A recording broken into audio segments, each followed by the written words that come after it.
I mean, wait, there's two of you.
Right. Good morning, everybody, and welcome to our very first ever Henry County Stakeholders Forum. I'm JD Harden, Executive Director of Communications and Public Relations for Henry County Schools, and your host for this next hour of meetings with some of our county's leaders to really talk about the things that we're going to do around topics that are going to help move the county forward as we try to push through this recovery from the COVID-19 pandemic. We're joined here today by, again, 4 leaders here across the county who have come together to work through these issues. A lot of their work overlaps with one another, and so this is going to be a 4-part series. 4 people, 4 parts. We're going to have 3 more meetings after this that we'll share out and advertise at a later date. But today is the first one, and we're glad that you're joining us from wherever you are. For our folks that are joining us via Zoom, thank you for joining us. And those that are watching on Facebook and YouTube, welcome to you as well. So today's topic, as many of you saw, is the opportunity to talk about back to school for the 2021 school year. And our superintendent will be discussing that here shortly. But first, let's introduce you to our panelists. I'd like to first welcome Sherry Hobson-Matthews, our county manager, and she'll be able to wave and say hello. Good morning. Thanks, Sherry, for joining us today. We also have Josh Finn, the Executive Director of the Henry County Development Authority. Good morning, everybody. And then our real host for this event, as it's going through all of our chamber outlets, and that's Mr. Joe Henning, who's the CEO and President of the Chamber of Commerce. Good morning, everyone. Thank you for joining us.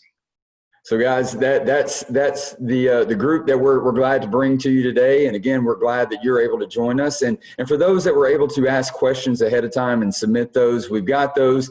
And just know ahead of time, we might not be able to get to all of them, but during this meeting. But we do have the opportunity to respond to them afterwards and follow-ups. We'd also encourage you, for those who are joining and signed up ahead of time for the Zoom participation, we do have the Q&A opportunity for you. So if you get a question, as things are progressing, we'd ask that you would reach out and use the Q&A feature, not necessarily the chat feature. But the person that I did not introduce, but I'm going to introduce now and let her get things kicked off, and that would be the Superintendent of Henry County Schools, Mary Elizabeth Davis. Good morning. Thank you, JD, and good morning to our Henry County community. I'm really humbled by this opportunity to join my 3 colleagues from across this community as we share in a dialogue together today. I actually really hope and believe that the Henry County community should be so proud and optimistic by the depth that the 4 of us have aimed to lead together, to navigate this health pandemic together, and to prepare for a safe and healthy reopening of our entire community. And the magnitude of the role your school system plays in all of that is not lost on me. But certainly without the constant coordination and collaboration among these 4 agencies, I feel like we would be far more isolated and far less prepared than we currently are. So I will kick things off. I want to set some context. I'll spend a few minutes really focused then on our back to school plans, and then look forward to the dialogue we can share together. So it was on March 13th that Henry County Schools made the decision to close schools for what we anticipated would be just a few weeks. We knew very little about the disease at that time and the impact it would have on schooling of our young people, but that quickly changed. And we realized that 2 short weeks would last significantly longer. But in 72 short hours, teachers and students transitioned from on-campus learning to begin remote learning, while the rest of the organization transitioned into remote operations. In the days, weeks, and then 2 months that followed, we went from what seemed to be a very temporary scenario to something much more concerning and devastating, not only to our schools, but the health of our entire nation. During the school building closure here in Henry County Schools, we relied heavily on the 35,600 student devices that had been issued to students, thanks to the generous support of our taxpayers and our community who have approved the SPLOST 5 referendum to support education.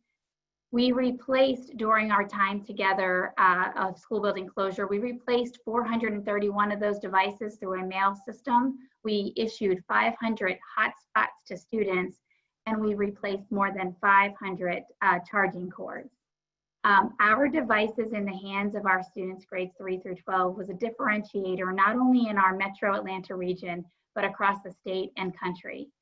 I cannot understate or cannot overstate the significant role that the Chamber, the county, and the Economic Development Authority has played in supporting our East Blas referendum to support our education for students here in Henry County. 3,000 teachers continue teaching, and we experienced a 96% connectivity for our students during the school building closure. That is unusually high, but we cared so deeply about 4% of students that were not successfully engaging and connecting, and our social workers, our counselors, our psychologists, along with teams of professionals at each school, seeked out, searched, tracked down, and did home visits to make sure we found and connected with every child. We deep cleaned and sanitized every school building and every school bus, and we served 132,000 nutritious meals through our school and nutrition program with an amazing team of school and nutrition employees. We partnered with Operation Lunchbox, who's the most phenomenal of community partners who provided home service delivery for food services for those families who could not attend one of our curbside sites.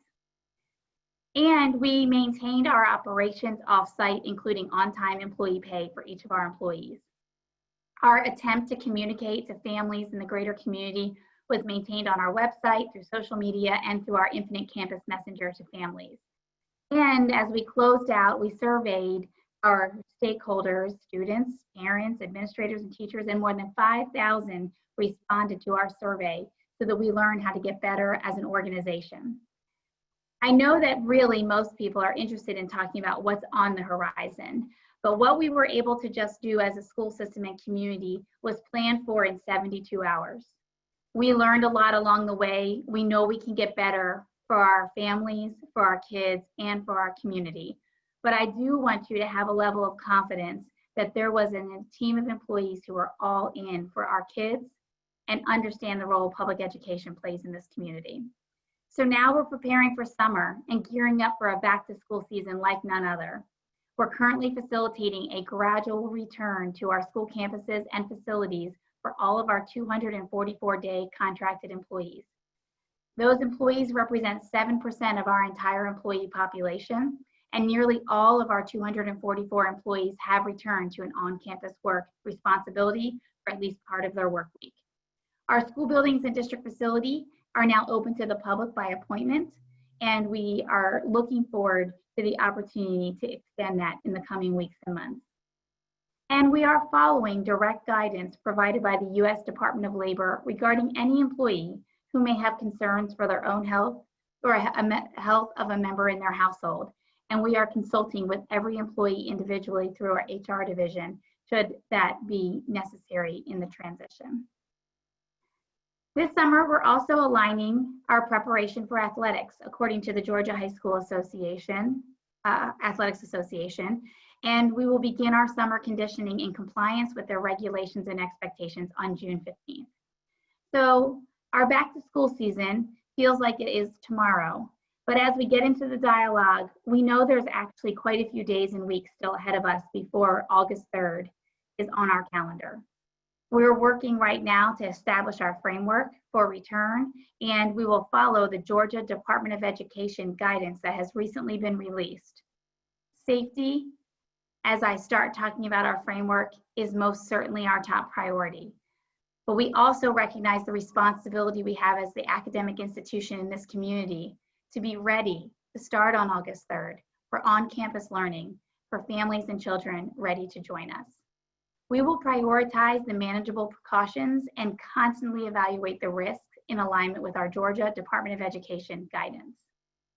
So we are prepared for two primary scenarios to unfold as August 3rd, our first scheduled day of on-campus learning, approaches. The first is an on-time opening of our campuses.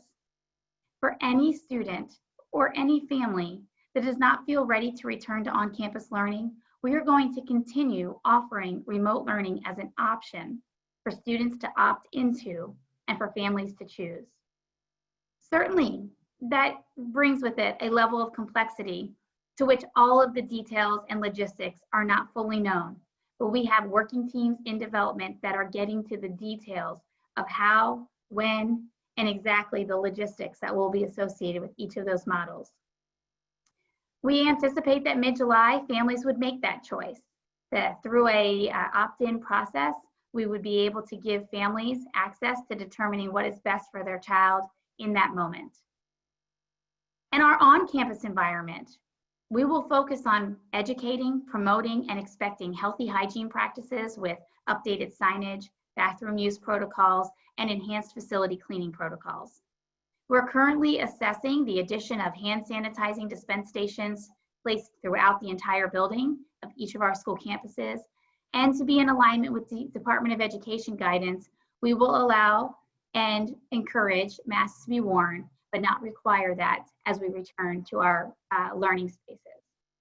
We will encourage staff and students to stay home when feeling sick, and we will suspend perfect attendance recognitions for the coming school year.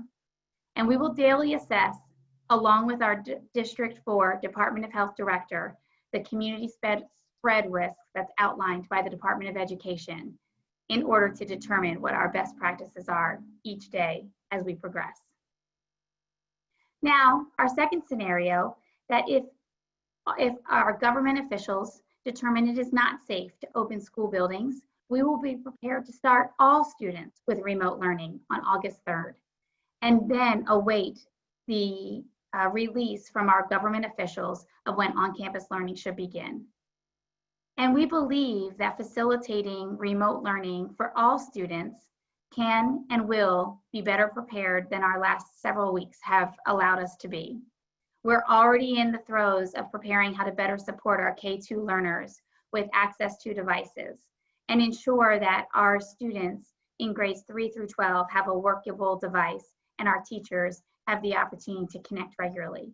We recognize that there's needs for better engagement, participation, involvement, and work contribution for our students as we head into the new school year if we're in a remote learning environment. And so we're working out the guidelines for what that would look like. And we also know that parents, grandparents, aunts, uncles, siblings, neighbors that became teachers alongside with us, well, they need more support too. So we're in the process of developing what parent-friendly, grandparent-friendly, aunt, uncle, sibling-friendly resources look like for our co-teachers at home. And finally, I'm also pleased to announce that our Board of Education tonight will take action to consider expanding our already well-established Impact Academy, which is a blended online learning academy for grades 6 through 12, now proposed to be expanded for grades K through 12. Amongst all of this, we will study all of the other scenarios that you hear shared on social media across the state and across the nation. What does staggered scheduling look like? What does social distancing look like on buses and in school campuses? What does a rotating and prioritized return to campus look like? We are deeply studying those, and we are prepared to pivot as our government agencies continue to give us direct guidance on how schools should be prepared to open in the fall.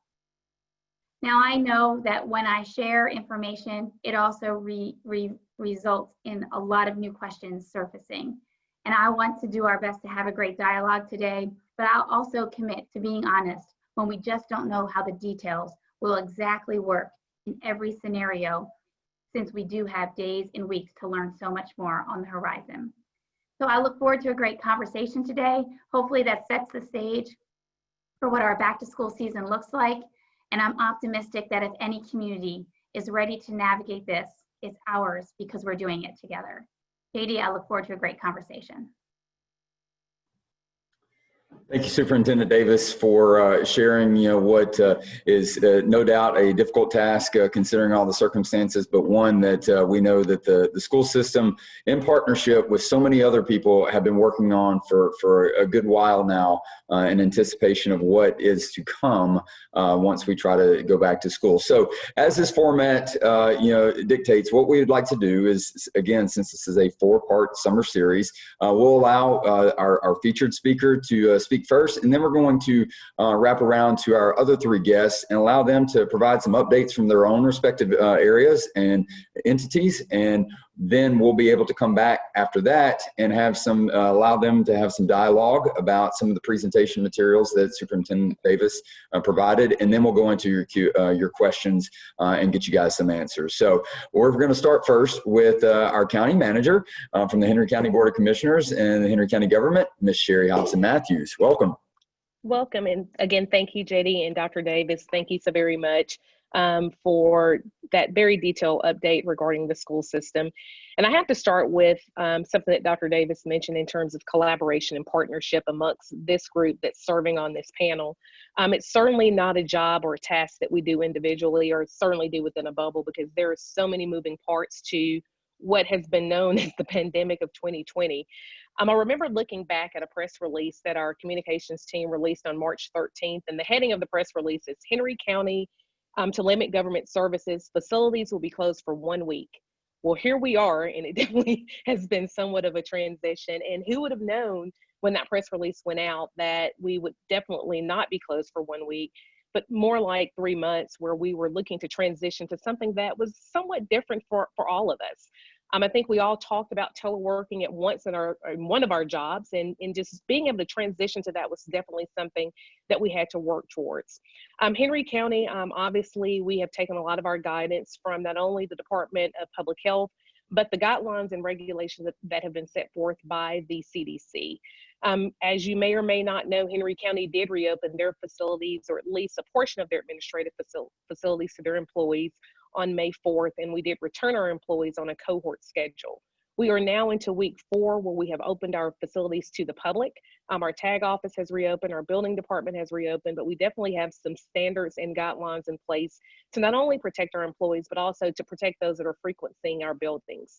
Once you arrive at any Henry County facility, you are required to have some type of face covering. Your temperature will be checked upon entering our facility. And if you have to do business outside or beyond the appropriate measures, we will definitely have someone available to assist you. We have also taken some additional steps to incorporate plexiglass in all of our facilities, and specifically those areas where we have a number of individuals that are coming in to do business in the county.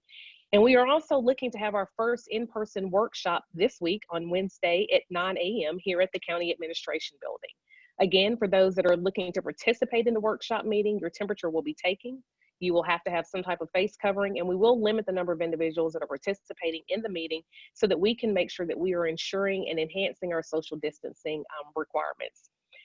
We've also had a lot of questions posed to us regarding when are we going to be able to start back playing baseball? When are our facilities going to open? And I'm pleased to announce that today, June 8th, we have reopened our parks and recreation facilities for practices for those teams that are looking to get back on the grounds and back on the greens practicing for those upcoming tournaments that may be coming up. We are also still continuing to provide senior services meals to all of our seniors that are out and about and needing to pick up a hot meal. Those services are still being provided. And we are looking to go back to a full service transit system in mid-June. We are continuing to provide through our transit service those medical appointments, specifically dialysis appointments, but we are still trying to make sure that before we move into phase 2 of our 3-phase approach to returning to some degree of normalcy, that we do have at least all of our social distancing requirements in place, and we have guidelines and stipulations in place so that those that are doing business with Henry County understand what the expectation is going to be. We are still continuing to have Zoom meetings where possible, but we definitely have looked at trying to incorporate what the public wants, and that is to be able to participate in the public hearing process. And so that's one of the reasons the decision was made to go back to allowing some in-person meetings, because we do have a number of critical items that our board has to take action on, in which we want to provide some public involvement. Again, we are Henry County strong. We're one Henry, and I'm certainly looking forward to answering any questions that may come up this morning. Again, thank you, Dr. Davis. Thank you, JD. And again, thank the Chamber. I would like to thank the Chamber for this one of 4 series that we'll be going through this summer. Thank you. Thank you, Sherry. It's great to hear all the wonderful updates. And as a baseball coach myself, I love to hear about the the Parks and Rec. But I'm sure there's a lot of folks around there in Henry County, the government, and of course Parks and Rec, and every branch and of course division of your team does a wonderful job supporting Henry County in so many facets. So thank you so very much, and thank you to the folks who've been working throughout this entire pandemic. So let's move along now to Mr. Josh Finn, our Executive Director of the Henry County Development Authority, to give us an update on all the wonderful things that are taking place and bringing businesses to Henry County and economic development. So Mr. Finn, take it away. Thanks, JD, and thank you to the Chamber for putting this event on, and appreciate the continued partnership we have with our county partners and also our municipal partners as well. It's been a very interesting time for the Development Authority as we've gone through the COVID-19 epidemic. Immediately as this was starting to hit the U.S. shores, we went ahead and really strengthened something that we were already doing in our 2020 work plan in our established industry outreach, which is led by Leah Brown.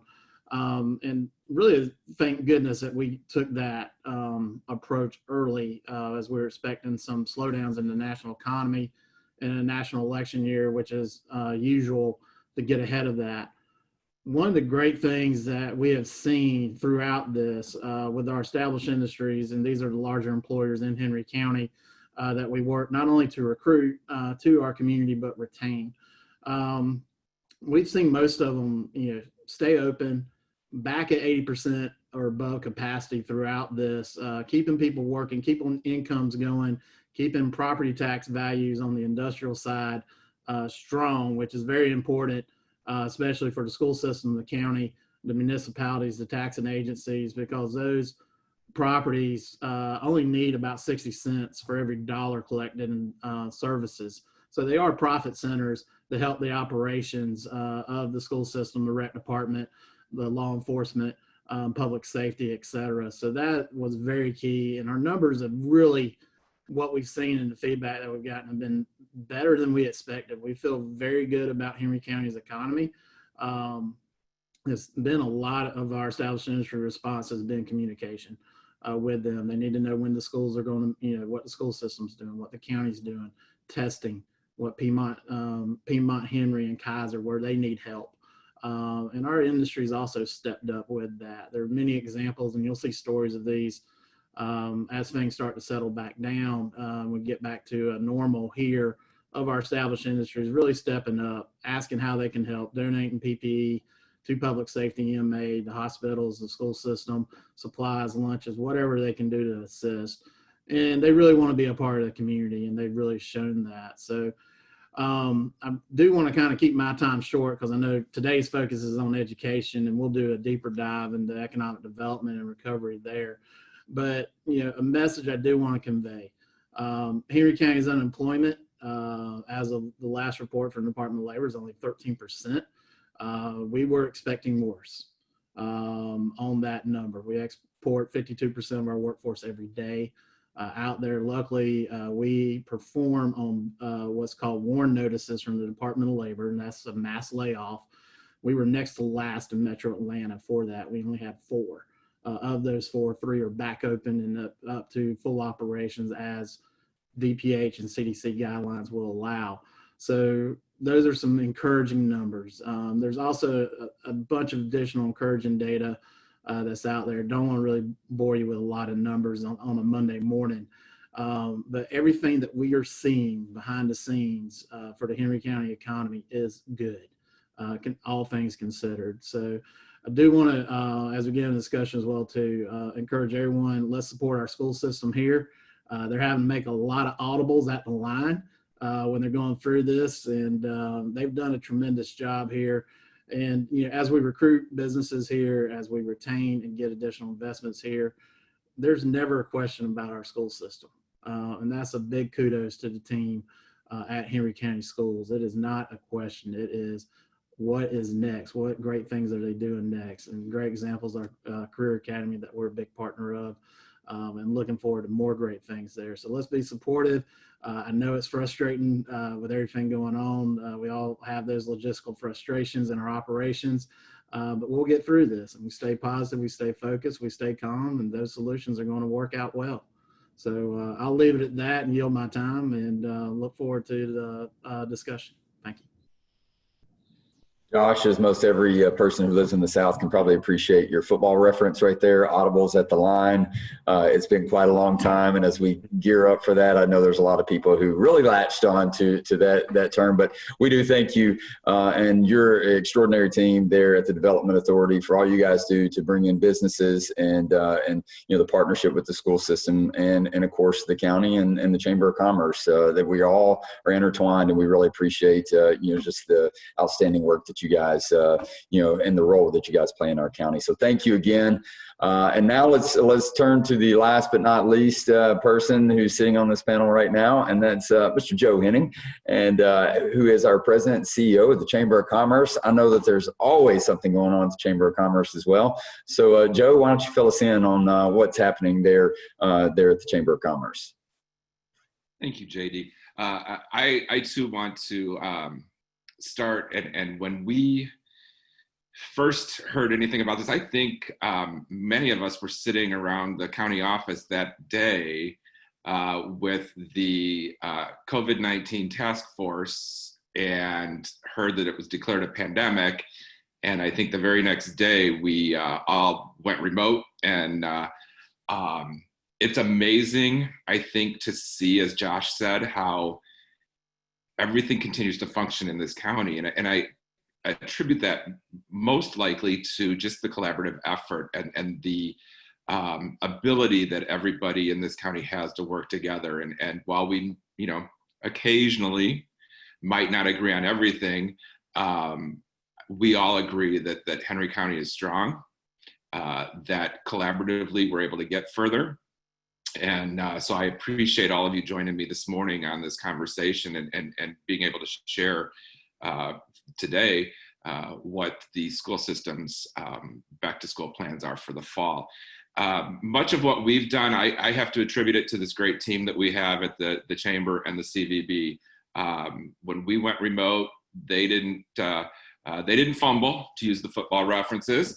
And they picked up, they were innovative, as many of our members are, and people started doing different jobs. We weren't able to get out there and meet with the members. And so we had to bring conversations to them and provide resources and knowledge to them as they were trying to cope through this pandemic. And we did surveys. I think we ended up doing 3 in the last 3 months to look at what their needs were as we started, how they were recovering, looked at all these great innovations that they were doing, offering curbside pickup and different ways to keep their doors open and going and keep their employees there. So I think really it's been a great opportunity for us to collaborate with local officials, with our state and federal officials as we tried to navigate the return to work and make sure that resources were there for these employers. And one of the pieces I think that, you know, we started it just as we were starting to close the door of the office to the public was the togetherforhenry.com website, where if you go to together4henry.com, we have posted all of the webinars we've done over the last 3 months, anything from employment law and return to work to resources available to our employers, a lot of community information as well. But that was our response to the pandemic. And now as we return back to work, we're going to switch that site over and show some of the great innovation and that our community has done. And again, I thank you all. This really is a wonderful collaborative effort amongst the 4 organizations. I couldn't be more excited. I know that they're, like all of us, everybody gets frustrated and probably a little anxious at times. But one of the advantages of this group is that there's always one of us there that can talk me off the ledge. So I want to thank you all for that. And I want to open this up to the discussion. Thank you, Joe, so very much. And as is a common theme amongst the organizations that are represented here today, your team there at the Chamber of Commerce, always there to help out and really make Henry County and our businesses thrive and be the leaders that they are. And seeing, anytime a new business opens up in Henry County, especially if it may be a franchise or if it's somebody who's locally owned, the community supports it, and that's largely because of you guys' efforts. And so we thank you for that and all that you do. Your team is phenomenal. So let's get into this. Let's have a little bit of a discussion before we jump right into the Q&A. And we've gotten a lot of great questions, a lot of good comments in the chat feature. People are loving what you guys are saying and what you're sharing, so that's positive. Thank you for those who are saying, wonderful things on there. We want to make sure that what you hear today is something that you can take away and feel positive and confident moving forward. So the four groups that are represented here today, in large part touch almost every aspect of Henry County. And so when things like a pandemic, crop up, because they do so often, we rally together. And so you guys, I'd love for you to be able to, kind of share with our audience how you all have worked together through this tough challenge. And then once you guys have a little bit of time to discuss that, we'll kick it over to the questions and that people have been asking. So anybody can kind of jump in on the process that we went through to meet this challenge. Wow, that's a big question. I think you're right, JD. We all touch so much of what Henry County is and stands for and does, and it's a wonderful that we all do communicate and collaborate so well together. And I'll tell you one example. Dr. Davis and I think it was about 2 weeks ago, we were on the phone chatting about what was going on, what we were hearing, what we needed to do, what we thought we'd like to do, and maybe come together for a town hall meeting with the four of us. And that afternoon, Josh sent out an email to all of us and said that he and Sherry had chatted that morning, and they thought we should do a virtual town hall. And so we all just started laughing. I think that goes to the point where we are all together in what we want for the county, and we're on that same wavelength. And the fact that morning we all had that conversation and that thought, I think that is a testimony to the fact that we're all in alignment and making sure that what we're doing is for the betterment of the county. And Joe, the part that I would just add to that is we didn't wait for the pandemic either to realize how intertwined our responsibilities are to serve this great community.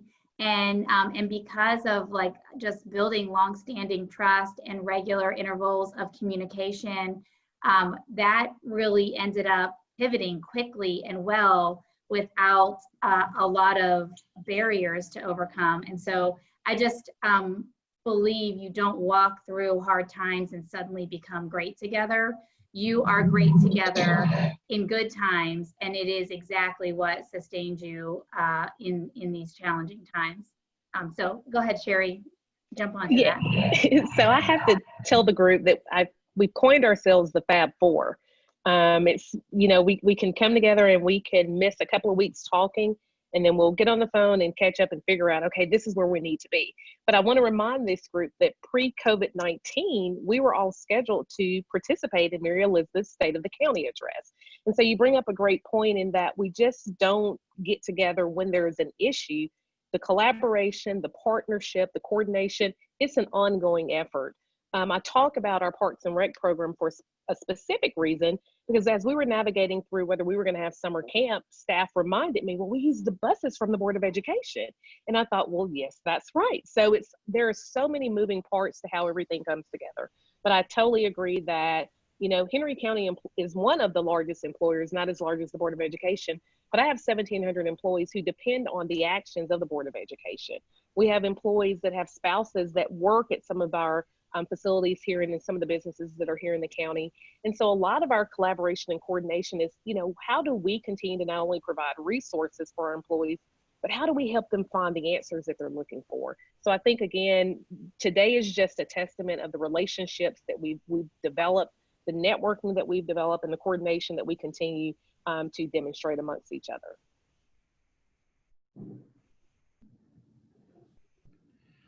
And from our end, it's been, just the communication has been key, because we've gotten a lot of questions, not only from our established industries, but the phone calls from their corporate headquarters. And one of the great feedbacks that we've gotten from a lot of these corporate headquarters is our level of communication to the established industries. These companies have facilities all over the U.S., all over the world, and we have received just tremendous response about us being out there, being forward, getting them all the information that we can, because these folks have got to make business decisions. They got to make decisions for their personnel. They need to factor in every contingency that they can, so that being able to pick up the phone, ask questions, let's think through this types of conversations and how this affects the business community and the community as a whole, and find that happy medium where we can, has been tremendous, and will serve us well down the road as these companies make additional capital investment decisions and really have a strong feeling about our community and how we work with them. Anybody have any other follow-up to that particular topic? If not, hearing none, or there's a lag with the connection here, we'll go ahead and move into our question and answer session. Now, I will say that we're getting some positive comments again in the chat feature. We're also getting a lot of great questions in the Q&A feature. If you do have a question, we just ask that you populate it in the question and answer feature that's located at the bottom of your Zoom screen. But I will say that somebody chimed in the chat feature and said, "Unity equals success." We couldn't agree with you more. And I think that this is proof positive as Henry County becomes a leader in so many different respects for all of these different organizations, that the unity that exists amongst them is what's leading to that success for our county. So thank you for that observation. And we may all now coin that as our own phrase. Hopefully you don't have copyright on that. So let's get started. And as can be expected, this was about getting back to school and for the 2020 school year. So obviously a lot of the questions are geared towards that. So Superintendent Davis, you'll probably be the one that answers a lot of these, but our other panelists, if you hear something that works in there, an opportunity for you to expand on, please do so. There are a few other questions that did come in that may involve your respective areas too, and we'll try to sprinkle those in. If we don't get to your question, we will try to populate these or get answers to these, and we will share out where you can find answers to your questions. We'll try to keep them in a centralized location. So we'll work through that and give you those details. And so again, we appreciate it. We just want to make sure that we respect everybody's time. So we got about 23 minutes here to go. So let's get started. And so Superintendent Davis, obviously for you first, it says, or one of the questions is, if parents choose to send their children to school in the fall, what will a typical day look like? And, safety guidelines or rules that'll be followed. That's, one of the concerns that one of our parents or one of our questions has addressed. Thank you, JD. And that's a great question. I think it's on the minds of a lot of our families, really all of our families. We have determined that our goal is to open on-campus learning on August 3rd, unless government officials deem that that's not appropriate to do so. And by allowing families to opt into continuing remote learning will in turn decrease the total school population on campus. Now, we still have a lot to learn about exactly how many families would opt for that, and we hope that a mid-July opt-in period will be facilitated in order to register to opt into that remote learning. So as we get closer to August 3rd, the Department of Education has released guidelines that allow school systems to evaluate what the risk of spread of COVID-19 is in your particular community. There's then guidance to work directly with your district Department of Health director, which I have been doing regularly. District 4 Public Health Director, Dr. O, and together really establish what are the appropriate manageable precautions. It's a little premature for me to specify details of exactly what the day of August 3rd looks like, because we do have a lot of days and weeks to traverse with our public health officials in order to craft that. But we know that we will be promoting and educating on good, healthy hygiene. We are looking to install hand sanitizer stations throughout the corridors of each of our school facilities. And we are beginning to examine and study what all of the low spread techniques that can be used in schools can look like for those students who do continue with their on-campus learning. That's really where we are today, but the commitment of this school system and our Henry County Board of Education is to continue communicating regularly with each week that passes this summer, just to make sure that as we get closer and closer to defining specificity, that our community can hear that from us as we continue to gear up for August 3rd.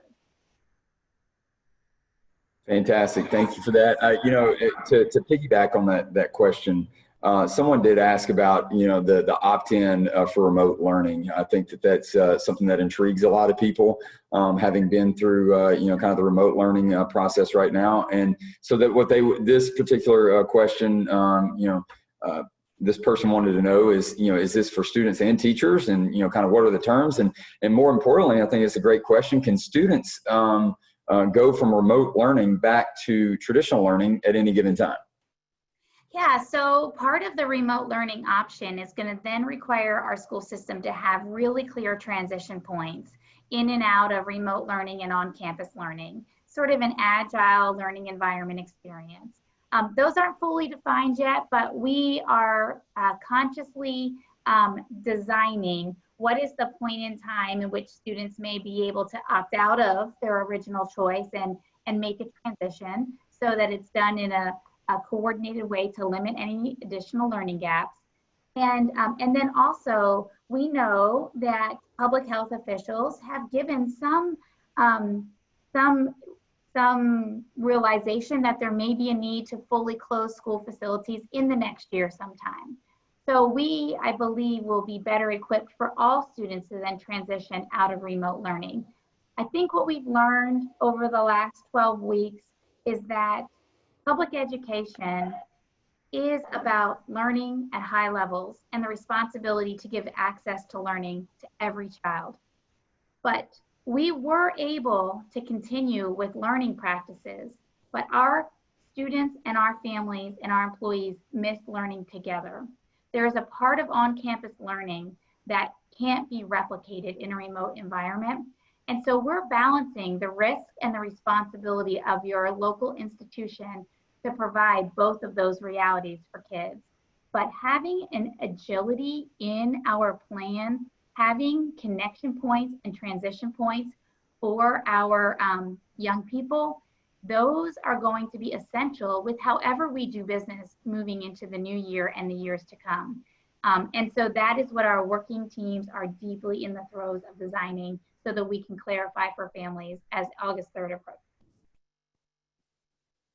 Thank you very much for providing those answers to those questions. We actually had a couple of questions on that last one that we asked, but hopefully again, as you guys are hearing these answers, that you gain a better understanding of the working process that goes into making these important decisions. Now, I'll kick one over now to our county government and Ms. Matthews. We've gotten a couple of questions about what's next for the county as it reopens its facilities and parks, and are the trails and playgrounds open? I know that's very important for families. We've all been cooped up inside for a while. What about the opportunity to get out and mix around the various facilities in the county? Absolutely, great question. And believe you me, it is certainly our desire to afford our citizens the opportunity to not only get out of the house, but to really start enjoying themselves as a family. And so it definitely was critical for us to define some critical dates. Our trails reopened on May 4th, so people may not have been aware of it, but we did reopen our trails on May 4th. Playgrounds are a little different. I think it's certainly similar to a lot of the conversation that Dr. Davis has had, in particular, making sure that when we are following those guidelines and regulations that are being put forth by CDC and a lot of coordination with our District 4 Department of Public Health. As you may be aware, the governor's shelter in place has been lifted, but the executive order regarding the emergency declaration still remains active. And so what we've tried to do is to, again, phase in every aspect of our parks and recreation program, our senior centers, and all of our other critical services that we are hearing from our residents on. At this time, and again, everything is a moving target, and I think we're on version 50 of phase 1 of trying to get to the next step. But we are tentatively planning to reopen our playground sooner than July the 12th. That is keeping in line with the governor's executive order regarding the emergency declaration. And we feel that that's critical in terms of where we need to be. That also affords us an opportunity to make sure that we are prepping our playgrounds for what is now going to be the new norm. There's a lot of things that will go into making sure that social distancing will remain in place, that children are, that the equipment's being cleaned. And so although we're looking to reopen various aspects of our county government, how we've done business in the past is no longer going to be the norm. And so we've got to make sure that we have things in place, one, to protect, again, the citizens, but also to protect our children who are going to be out there on the playground equipment. So bear with us until July 12th. And again, it may be subject to change, but right now that is the date that we've defined as our reopening of our playgrounds. Fantastic. I know that is music to many families' ears, and you guys have such incredible facilities that allow families to go out and spend just a quality day outdoors. So you know, we're looking forward to that. I know at least in my household, we're definitely looking forward to that. So thank you, Sherry, for that. Kicking it back to you, Superintendent Davis. We've got a couple of questions about what I'm sure is a concern for many people, and that's you know, kind of the funding for the school system. The school system, you know, does a great job with the taxpayers' dollars to be, you know, good stewards of that, to make sure that our kids have a quality education. And we do you know, as far as the funding goes, we receive, you know, funding from very little bit, just a very little bit from the federal government. We receive a good portion from the county as well, but our largest portion comes from the state. And so someone asked, how is Henry County Schools preparing for the potential decreases in the budget from the state? And, you know, they also asked about teachers and, you know, what we once experienced many years ago, which were furlough days as a result of declining revenues from the state. So that's the question. How is Henry County preparing for that? Yeah, thank you, JD. And we really are building the FY21 budget in the most uncustomary way that I've ever personally experienced. Of course, the law requires that a school district pass a balanced budget by June 30th of the year. And so tonight, our Board of Education will convene and review an emergency continuing spending resolution to bridge our FY20 to FY21 years and get us into July, which is a new fiscal year for school systems.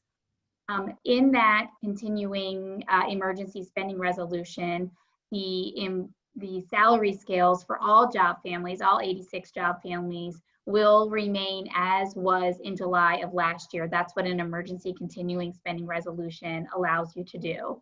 Our general legislature, our state legislature, they'll resume session, I believe June 15th is the last date I've seen. And when they do that, they will be required by state law to pass, and well, I guess present, and then ultimately the governor sign a state budget.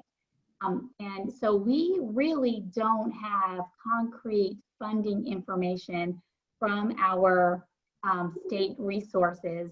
As a result, we're building 3 different budget scenarios, but we have anticipated state revenue shortfalls for some time. As a matter of fact, for the past 3 years since I have served as superintendent, we have actually experienced state revenue shortfalls and have been able to mitigate that by simultaneously pouring our resources as close to kids as possible, investing in our workforce, and ensuring that we are conscious of ongoing and renewing contracts and expenditures that we really eliminate as we have needed to. So we will, in the next 3 weeks, get closer to clarifying a budget. There has been a real interest to preserve our current workforce and our salary commitments to our workforce, because we know that what we just experienced in these last 12 weeks would not have been possible with the best possible team of employees. And so there's still much to learn and much to confirm. And I remain hopeful that what we had been preparing for as state revenue shortfall will have secured our FY21 planning come July. Fantastic. Thank you. Thank you for. Can I, Yes, sir. Yes, let me sir. add one point to that, just for our listeners to consider as well too.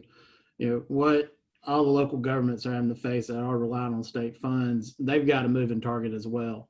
A month ago, the budget projection for the state was a 14% cut. And I noticed somebody on the Q&A mentioned 11%. So as we go through recovery, the picture's getting better. But again, it is a moving target. So there is some hope out there that the cuts from the state won't be as bad as anticipated as the economy reopens and recovers, and we've held the line. And Josh, you already referenced the strength of our local economy, which is 40% of the school system's budget and of course contributes to the county budget. That is giving us another reason of optimism. Mm-hmm. And so I just am hesitant to over declare anything until we see that picture get brighter in the next couple of weeks. Yep. And I think, excuse me, I think this is a key time for me to jump in with my mantra. We're rolling out a new campaign for Henry County businesses and that, and it really just all centers around supporting local, supporting the local businesses, restaurants, retail, you know, the manufacturers, whatever it is that we need. Let's keep it local. That helps to support our school system. That helps to support our county government. Ultimately, it helps us all. And so if there's something that we need, whether it's something to do it yourself or at home or food, let's stay local, guys. Mm-hmm. And hey, Joe, this is just want to chime in, and I think awesome point in terms of staying local. We just received our April numbers from the Department of Revenue regarding sales tax, and while we were all sheltering in place, our Henry County residents were still spending money. And so Josh is absolutely correct in terms of the economics. We were very, very pleased to see that monies were still being spent. But you're absolutely correct in terms of whatever happens at the state level is definitely a ripple effect, not only to our schools, but to a number of county departments that depend on state funding as well. So we will definitely continue to monitor that as well. Well, I was going to kick the next question off to allow you all to chime in, and I think it's still appropriate because it really touches all of us, and I think each one of us or your respective organizations could answer to this. And it's, what type of funding is the county receiving? So, but we can make that blanket. So, from the Chamber of Commerce, for businesses, for Sherry, for the county, what's happening? Josh, what's out there for new development? And Superintendent Davis, you can speak to some of the funding, for the CARES Act. So, I believe everybody has a piece of this pie, quote unquote, right now to be able to answer on this question. So, again, what type of funding is available, for receiving aid and to help out with the relief efforts? I guess I'll start. There's discussion around adding more federal dollars to the relief programs and that, and we really do support that. I will say, we're as a private not-for-profit, we are funded by our members. It's the membership dues and their participation in what we do that keeps our doors open. We were there, we continued to support the businesses and offer them guidance and resources that they needed. Strangely enough, though, we were, Chambers of Commerce and other trade associations were the key group left out of the last PPP bill. And so we were not able to receive any funding for ourselves or to support what our members needed. And so that's something that we continue to advocate on behalf of our employers with those state and federal elected officials, that we need to continue to see that. We need to support them. We had a great conversation, Josh and I, with one of our local manufacturers a couple weeks ago. They are providing some incentives / stipends to their employees, about 1,500 employees. and they've selected 5 or 6 of our local food establishments to buy those gift cards from, to a significant investment into those restaurants and that. And so those are some of the creative things that we're doing to be innovative, just to keep those doors open. But we're also looking for other, other grants and stuff that are out there to support these businesses. So from Henry County government perspective, we too were not eligible for the initial funding that was sent out through the Department of Treasury, because that was for jurisdictions or municipalities with greater than 500,000 in population.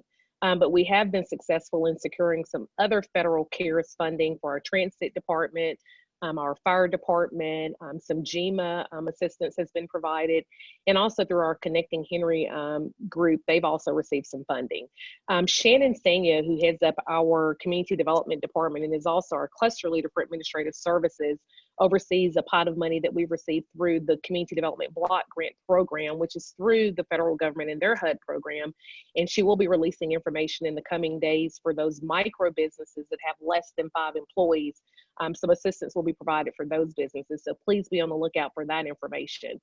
We are hopeful that the second round of funding has already been allocated to the state of Georgia, that Henry County will receive that funding so that we can again partner not only with Josh Finn on the Development Authority side, but specifically with our chamber to see how we can assist some of our small businesses. I will tell you, I've had a number of commissioners that have come to me saying, we've got to do something for our businesses. We want to make sure that our small businesses and any of our businesses here in the county, they stay in operation, they're able to keep their employees employed. And so one of the primary focuses is that we're going to look at developing some type of work program where we can partner with the chamber on providing some source of funding for those businesses. But again, a lot of our funding is very specific in terms of what we can utilize the funding for. If we've provided overtime costs, if we've purchased PPE equipment, we've got to reimburse those areas. So it's very specific. Again, I think the community development pot of money is going to be more in line with some of the businesses that are looking for some type of boost. And so we'll definitely be sure to share that with Joe and the chamber, share that with Josh Finn. I know, Josh, you're probably on the larger scale in terms of employee and employers, but we'll definitely share that information as well. Yeah, and I'll just jump in there from our end with federal funding and the CARES Act. There's not a lot that the economic development authorities on the local level are eligible for with our programs of work and the activities that we do. And a lot of what we've been assisting with is with our industries who do qualify for PPP, connecting them with local banking institutions. So big shout out to the banks. But I think one other thing too, let's mention this as well. And I think it's a big local stimulus, not only for businesses, but for our residents, is Henry County Fire getting their ISO rating down to a 2. We're telling our industries, and the response has been back that was a great local stimulus. It's there. So, kudos to Sherry and Chief and the whole team, Water Authority, who came together on that. The timing could not have been better, but that is going to produce insurance savings, which is money back in the pockets of our businesses and our homeowners to help through this. So the timing was excellent.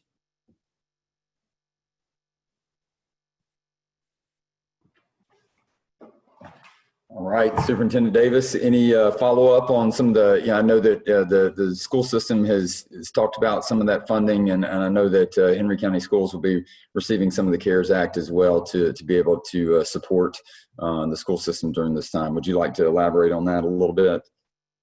Sure, I'll just mention, JD, that the federal stimulus package did include funding for public education and private entities, private institutions. And as a county, we received $6 million in CARES Act funding that we now have partnered with our private school providers to evaluate how that gets distributed for our community. In Henry County schools, there is actually an opportunity to use those funds to support the continuation of food service that we were able to provide. Of course, that was an additional responsibility that the school district took on with 136,000 meals, and we are continuing that meal service program through the summer months. It's also allowed us to accelerate the replacement of student devices and teacher devices that have been in disrepair. And the CARES Act dollars is also eligible to support the continuation of our workforce. So we are anticipating the dedication of funds to building our FY21 budget as well. I didn't spend a lot of time talking about the important relationship that Henry County Schools has with our private K-12 institutions, but I certainly just want to take this moment to really reflect how vital that has been and how much time that myself and the headmasters and chiefs of our private institutions have spent over the past several weeks to coordinate together and to work well together on behalf of all the youth in our community. We have great private educators that are alongside of our great K-12 public school system as well. And folks, just like that, our time is up. It has been an hour, and we obviously want to be very respectful of your time and making sure that you can get back to the things that you were doing today on this wonderful Monday in Henry County. And you know, it's not lost on us that there's a lot of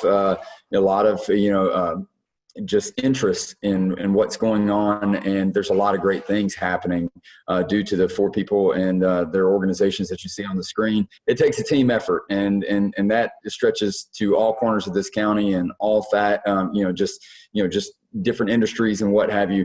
And so we're very appreciative of the interest that people have in the role that these organizations play. So here's what's going to happen. There were a lot of questions that got asked that we just weren't able to answer at this moment, but we're going to get an answer for you. And so we've captured all those. We're going to take them and let the respective groups answer them as they can, and we'll share out through social media where you can go and find answers to your questions, because we know that if you had that question, there's probably somebody else who had a very similar question. So we'll be able to populate those for you and get you a response. So here's where we go from here. 2 weeks from today, we will have our second part of this 4-part series. We're going to keep the topic a mystery at this moment, probably because we're drawing straws to see who goes next. No, I'm kidding. But we're gonna come back in 2 weeks, same time and same location, and just be looking for that information. And as much fun as you had here today, we hope that you'll share that with your friends and ask them to join along as well. So everybody that was here on the Zoom call today, thank you so very much.